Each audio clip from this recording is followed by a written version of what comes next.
জাতীয় বিশ্ববিদ্যালয়ে অনার্স প্রথম বর্ষে ভর্তি বিজ্ঞপ্তি প্রকাশ, ফি 1000।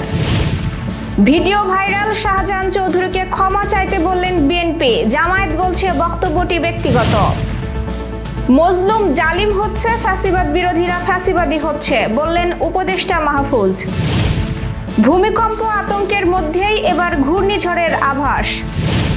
আয়কর রিটার্ন জমার সময় 1 মাস বাড়ল। দর্শক, গ্রামের কাগজের সকালের খবরে আপনাকে স্বাগত। শুনছিলেন প্রধান শিরোনাম, এছাড়াও রয়েছে রাশিফল। এবার চলুন যাওয়া যাক মূল আয়োজনে। জাতীয় বিশ্ববিদ্যালয়ের অধিভুক্ত স্নাতক শ্রেণীতে পাঠদানকারী কলেজগুলোতে 2025-26 শিক্ষাবর্ষে প্রথম বর্ষ স্নাতক শ্রেণীতে ভর্তিতে প্রাথমিক আবেদন রোববার থেকে শুরু হয়েছে। অনলাইনে বিকেল 4টা থেকে শিক্ষার্থীরা আবেদন করতে পারছেন। এই আবেদন কার্যক্রম চলবে 31 ডিসেম্বর রাত 12টা পর্যন্ত। আগ্রহী প্রার্থীকে জাতীয় বিশ্ববিদ্যালয়ের ভর্তি বিষয়ক ওয়েবসাইট থেকে আবেদন ফর্ম পূরণ করতে হবে।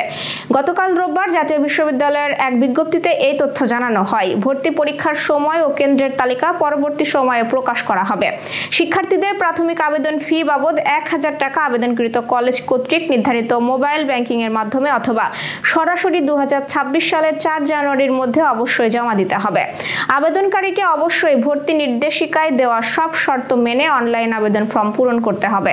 2025-26 শিক্ষাবর্ষে প্রথম বর্ষ স্নাতক শ্রেণীর ভর্তি কার্যক্রমে উচ্চ মাধ্যমিক পর্যায়ের মানবিক বিজ্ঞান ও ব্যবসা শিক্ষা শাখার শিক্ষার্থীদের জন্য আলাদাভাবে 100 নম্বরের এমসিকিউ পদ্ধতিতে ভর্তি পরীক্ষা গ্রহণ করা হবে। চট্টগ্রাম 15 সাতকানিয়া লোহাগড়া আসনে জামায়াতের ইসলামী মনোনীত প্রার্থী ও দলের কেন্দ্রীয় কর্মপরিষদ সদস্য শাহজাহান চৌধুরীর দেওয়া বিতর্কিত মন্তব্য নিয়ে চলছে আলোচনা সমালোচনা। সেই বক্তব্যের জন্য তাকে ক্ষমা চাওয়ার পাশাপাশি গ্রেপ্তারের দাবি জানিয়েছে বিএনপির নেতারা। যদিও জামায়াতের পক্ষ থেকে বলা হয়েছে যে বক্তব্য নিয়ে আলোচনা সমালোচনা সেটি তার ব্যক্তিগত, এটি দলের কোনো বক্তব্য নয়। শাহজাহান চৌধুরী বলেছেন, সামাজিক যোগাযোগ মাধ্যমে আমার বক্তব্যের খণ্ডিত অংশ প্রচার করে মূলত ফ্যাসিস্টদেরও সহযোগিতা করা হচ্ছে, ফ্যাসিস্টদেরও উস্কানি দেওয়া হচ্ছে। এর আগে শনিবার সন্ধ্যায় চট্টগ্রাম নগরের জিইসি কনভেনশন হলে জামায়াত আয়োজিত নির্বাচনী দায়িত্বশীল সম্মেলনে বিশেষ অতিথি হিসেবে শাহজাহান চৌধুরীর দেওয়া একটি বক্তব্য ফেসবুকে ছড়িয়ে পড়লে আলোচনা সমালোচনা শুরু হয়। আগামী সংসদ নির্বাচনকে কেন্দ্র করে পার্শ্ববর্তী দেশ থেকে বস্তা বস্তা টাকা ও অস্ত্র ঢুকবে বলে আশঙ্কা প্রকাশ করে সম্মেলনে শাহজাহান চৌধুরী বলেন, নির্বাচন শুধু জনগণ দিয়ে নয়, যার যার নির্বাচনী এলাকায় প্রশাসনের যারা আছে তাদের সবাইকে আমাদের আন্ডারে নিয়ে আসতে হবে। আমাদের কথাই উঠবে, আমাদের কথাই বসবে, আমাদের কথাই গ্রেফতার করবে, আমাদের কথাই মামলা করবে।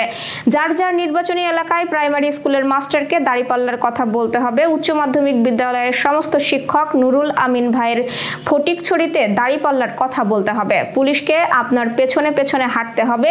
ওসি সাহেব আপনার কি প্রোগ্রাম তা সকালবেলায় জেনে নেবে আর আপনাকে প্রোটোকল দেবেন।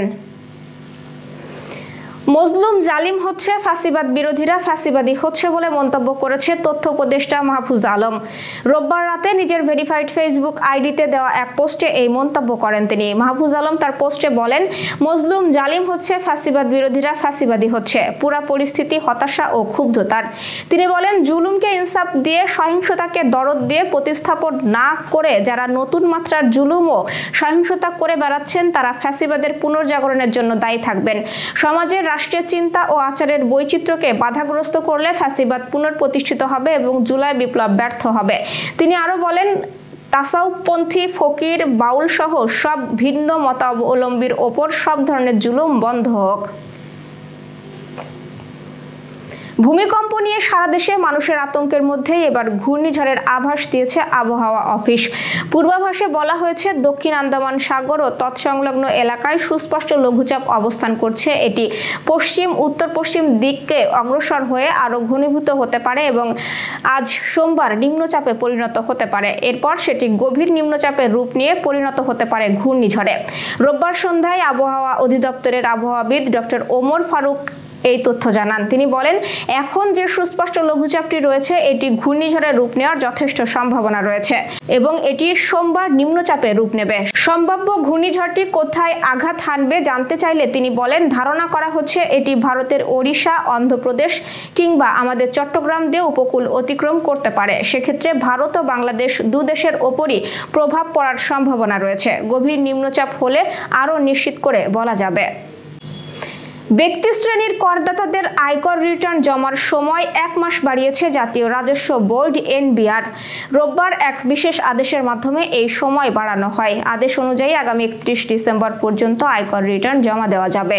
30 নভেম্বর এই সময় শেষ হওয়ার কথা ছিল। একই সঙ্গে আরও একটি আদেশে এনবিআর জানিয়েছে, ই-রিটার্ন সিস্টেমে নিবন্ধন সংক্রান্ত সমস্যার কারণে কোনো করদাতা অনলাইনে আয়কর রিটার্ন জমা দিতে না পারলে আগামী 15 ডিসেম্বরের মধ্যে সংশ্লিষ্ট উপকর কমিশনারের কাছে সুনির্দিষ্ট যৌক্তিকতা সহ আবেদন করতে পারবেন।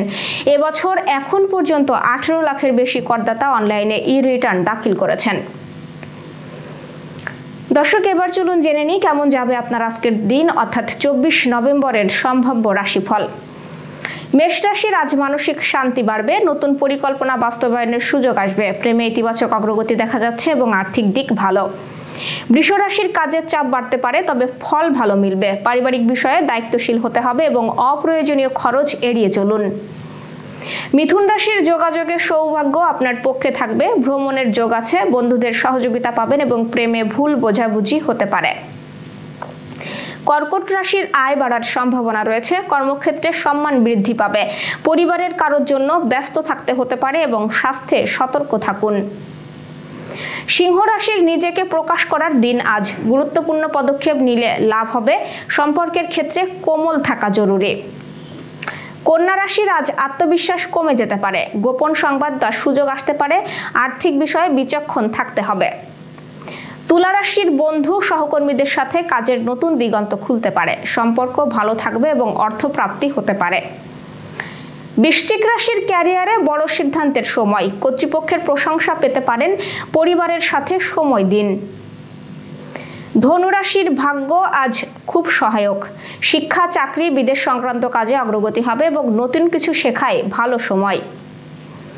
মকর রাশির অপ্রত্যাশিত কিছু লাভ হতে পারে, তবে ব্যক্তিগত বিষয়ে চাপে পড়তে পারেন, অর্থ বিনিয়োগে সতর্ক হন। কুম্ভ রাশির সম্পর্কে স্থিতিশীলতা আসবে, কাজের জায়গায় নতুন দায়িত্ব পেতে পারেন, পার্টনারশিপে লাভের সম্ভাবনা আছে। মীন রাশির আজ কাজের ব্যস্ততা বাড়বে, তবে ফলও ভালো মিলবে, স্বাস্থ্য একটু খারাপ লাগতে পারে, সহকর্মীদের সাহায্যে সমস্যা কাটবে।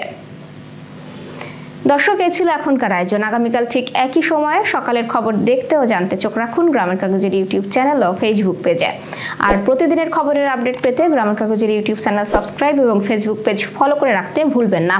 আমাদের পরবর্তী খবর দেখুন বেলা 2:30টায়। শুভ বিদায়।